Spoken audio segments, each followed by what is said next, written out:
Salut à tous, moi c'est Sean, lui c'est...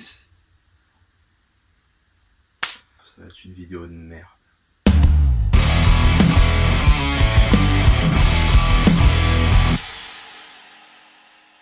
Et on se retrouve pour la première vidéo qui concerne les animés.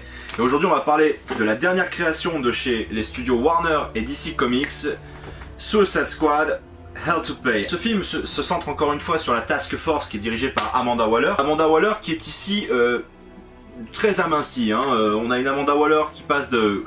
à... voilà, je veux dire dans le genre taille crayon, il n'y a pas mieux. Avec un Deadshot qui dirige toujours la Task Force, avec un design très différent du comics et de l'animé Suicide Squad Assault on Arkham. C'est pas le seul hein, à qui le design a été modifié. Harley Quinn, voilà, on la reconnaît. Pareil pour Killer Frost, un design différent. Le seul qui garde son design, c'est toujours le même, c'est Captain Boomerang. Se foule pas pour lui. Après, honnêtement, ça marche, donc vaut mieux rester comme ça. Quand on voit les autres sur cet animé là, franchement, les designs d'avant étaient beaucoup mieux. L'équipe est rejointe par 3 nouvelles recrues, dont j'ai oublié le nom parce que ce sont pas des personnages vraiment significatifs dans l'œuvre originale dans le comics. L'histoire de ce film, c'est que dans le premier tiers du film, que Amanda Waller est malade, et c'est ce qui nous donne la raison du pourquoi elle a demandé à la Task Force de récupérer une carte qui s'appelle Hell to Pay. C'est une carte magique qui permet à son détenteur, une fois qu'il meurt, d'outrepasser l'enfer et d'aller directement au paradis. Tout au long de l'aventure, ils vont rencontrer d'autres méchants qui chercheront à avoir cette carte. Donc on aura une équipe qui sera composée de Knockout et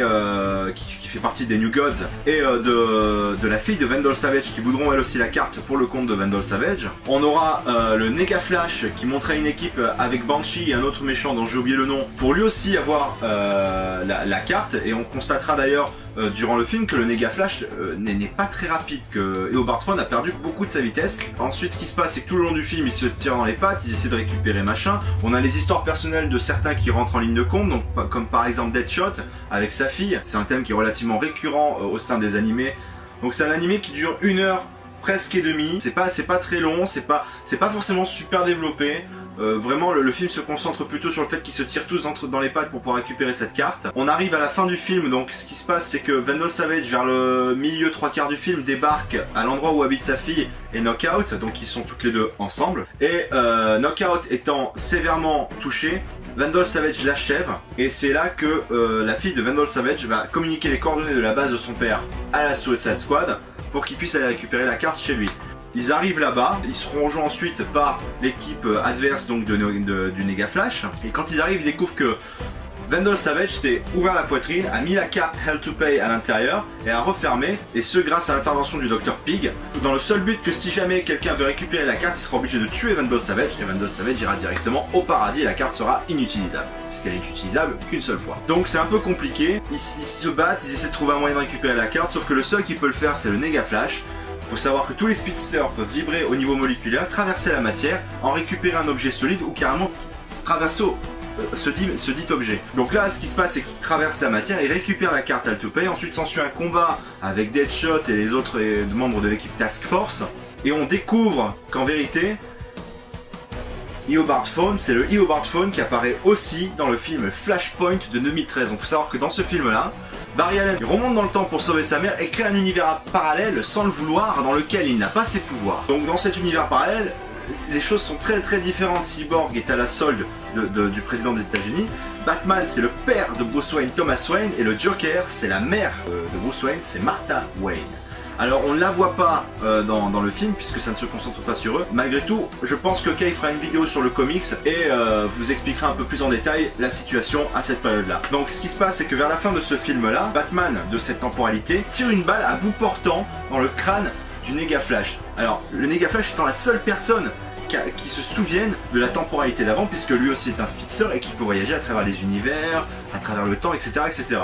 Donc ce qui se passe c'est qu'au moment où il reçoit la balle en pleine tête, il vibre de toutes ces molécules et arrive à créer un doppelganger, entre guillemets, parce qu'en vérité c'est lui mais qui se déplace à une vitesse fulgurante, traverse et revient dans la temporalité d'origine pour essayer de trouver un moyen, malgré tout, de ne pas finir en enfer et d'aller au paradis. Donc c'est pour ça qu'on le voit dans ce film là, Hell to Pay. Malgré tout, à la fin Deadshot lui remet une balle en pleine tête et le tue, et il meurt autant dans la temporalité Flashpoint que dans la temporalité normale en essayant de récupérer la carte.